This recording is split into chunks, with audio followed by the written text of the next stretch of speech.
안녕하세요. 성북창작소 사진교육을 맡게 된 이지훈 강사라고 합니다. 오늘은 몇 가지 재밌게 촬영할 수 있는 촬영 기법들에 대해서 이야기를 해볼 텐데요. 그 중에 하나가 야경 촬영입니다. 우리는 왠지 사진은 이 밝은 날, 날씨 좋을 때 찍는다는 그런 관념이 있어서 비 오는 날이나 야간에는 카메라를 잘 들고 나가게 되지가 않죠. 그러다 보니까 야경 촬영은 좀 멀게 느껴지실 수도 있어요. 하지만 생각보다 어렵지 않으면서도 평소에 엄두내지 못했던 생소한 사진을 내 손으로 촬영했다는 생각에 상당한 재미를 느끼실 수가 있을 겁니다. 일단 야경 촬영을 하기 위해서는 셔터 스피드를 좀 느리게 가지고 가야 되기 때문에 흔들리지 않고 촬영하기 위해서는 삼각대를 준비하셔야 됩니다. 거기에 릴리즈까지 있으면 금상첨화겠죠. 우선은 촬영하고자 하는 포인트에 삼각대를 세팅합니다. 그런 다음 카메라의 촬영 모드는 보통 매뉴얼 모드로 놓고 촬영을 하게 되는데, 조리개 우선 모드나 셔터 속도 우선 모드로 촬영을 할 수도 있고, 어떤 모드로 촬영을 하든 결국 원리는 같기 때문에 처음에는 여러 가지 모드를 다양하게 좀 경험을 해보시고 본인이 편하다고 생각되는 모드로 촬영을 하시면 되겠습니다. 우선 매뉴얼 모드로 촬영할 때를 먼저 좀 이야기를 해보죠. 매뉴얼 모드에서는 전부 다 수동으로 조절해서 촬영해야 된다는 건 다들 아실 거예요. 기본적인 개념만 이해해보자면 주간에 촬영하는 것과 다를 건 없습니다. ISO는 100을 주셔도 되지만 빛이 아무래도 적은 상황이니만큼 노이즈가 안 생기는 범위 안에서 최대한 높여주는 것이 좋겠죠. 하지만 주간에 생기는 노이즈보다는 노이즈에 대해서 약간 더 타이트하게 생각을 하셔야 됩니다. 고감도 노이즈는 사진의 어두운 부분에서 더 잘 보이는데, 야경 사진은 컷 전체에서 어두운 부분이 좀 많이 차지하는 편이기 때문에 주간 촬영보다는 좀 더 눈에 띄거나 거슬릴 수가 있습니다. 그 다음 조리개와 셔터 속도를 조절해 가면서 촬영을 하면 되는 건데, 여기서 주간 촬영과 다른 점은 적정 노출대로 촬영을 하게 되면 엄청나게 밝게 나온다는 거죠. 그래서 적정 노출을 노출계 0으로 생각을 하시면 안 되고 한참 그 아래로 좀 생각을 하셔야 되기 때문에 노출계는 그냥 좀 무시를 하셔도 됩니다. 어려울 건 없고 그냥 촬영해 보면서 적당하다고 느껴지는 그 조합을 찾아가시면 되는데, 이렇게 되면 조리개 수치와 셔터 속도를 조합할 수 있는 경우의 수가 너무 많아지죠. 그러다 보니까 어떤 조합으로 노출을 맞춰야 될지 좀 처음에 난감하실 수도 있어요. 그래서 야경 촬영을 할 때는 미리 자신의 의도를 좀 생각을 해둬야 되고, 그래야 카메라의 설정값에 대한 기준점이 될 수 있는 조건이 생기기 때문에 조절할 범위가 좁혀지게 되는 겁니다. 주간 촬영에서는 조리개 값이 피사계의 심도에 영향을 미쳤기 때문에 내가 아웃포커싱을 하겠다라는 의도였다면 조리개 수치를 원하는 만큼 낮게 일단 설정을 해놓고 그 외의 것들을 조절해 가면서 노출을 맞춰서 촬영을 했죠. 이 야경 촬영에서는 조리개 값이 주간 촬영에서 같이 피사계 심도에 영향을 미치기도 하지만 또 빛 갈라짐 현상이 좀 달라지기도 합니다. 빛 갈라짐 현상이라는 것은 사진에 보시는 것처럼 이렇게 빛이 렌즈로 들어올 때 빛이 산란되는 것을 말하는데, 빛 갈라짐을 뚜렷하게 표현하고 싶을 때는 조리개를 조여주시면 됩니다. F값이 11 이상 정도 되면 상당히 날카롭고 쨍한 빛 갈라짐을 얻을 수가 있습니다.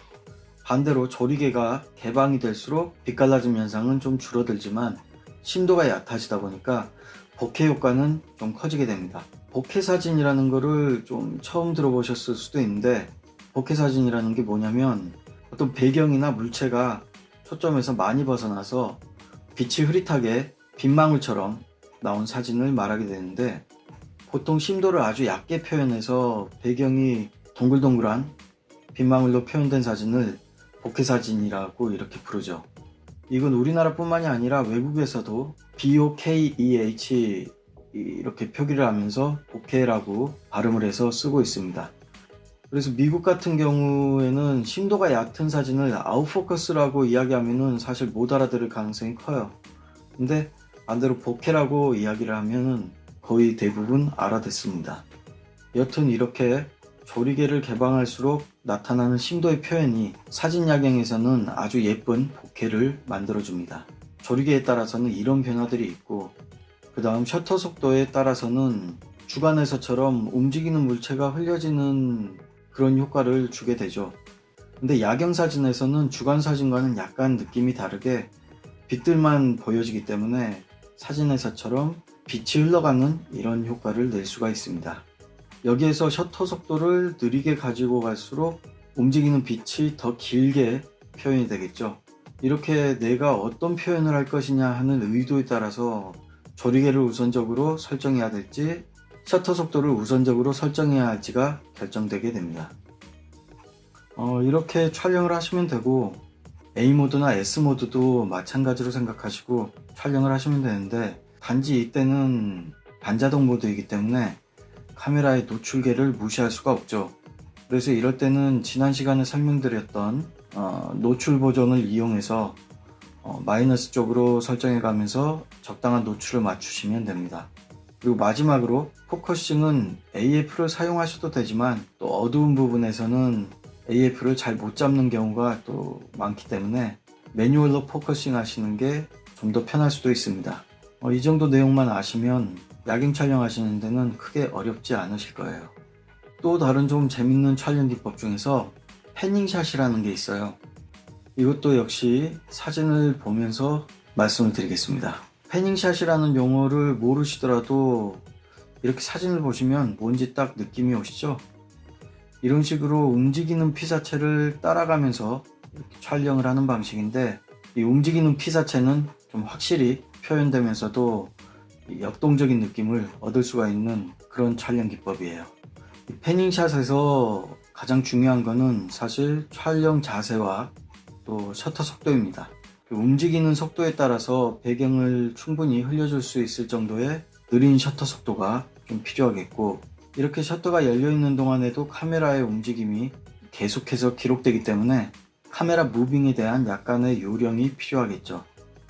우선 셔터 속도는 이 움직이는 피사체의 속도에 따라서 달라지게 되고, 배경이 흘려지는 효과를 얼마나 강하게 줄 것인가에 따라서 좀 달라지기 때문에 이 역시 여러 번 좀 테스트 샷을 찍어보면서 결정해야 됩니다.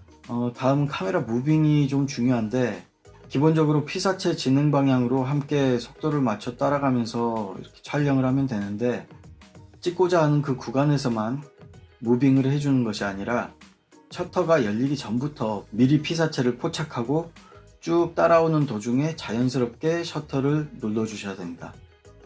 주의하실 점은 피사체의 움직이는 방향과 좀 다른 방향으로 움직임이 생기면 패닝샷에 실패하게 됩니다.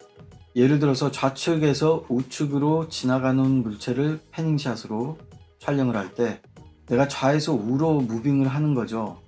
근데 이 순간에 상하로 흔들리거나 하게 되면은 패닝샷이 실패를 하게 된다는 거죠.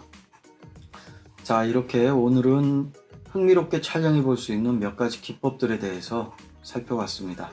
즐거운 사진 생활 하시길 바라면서 저는 여기서 마치겠습니다. 감사합니다.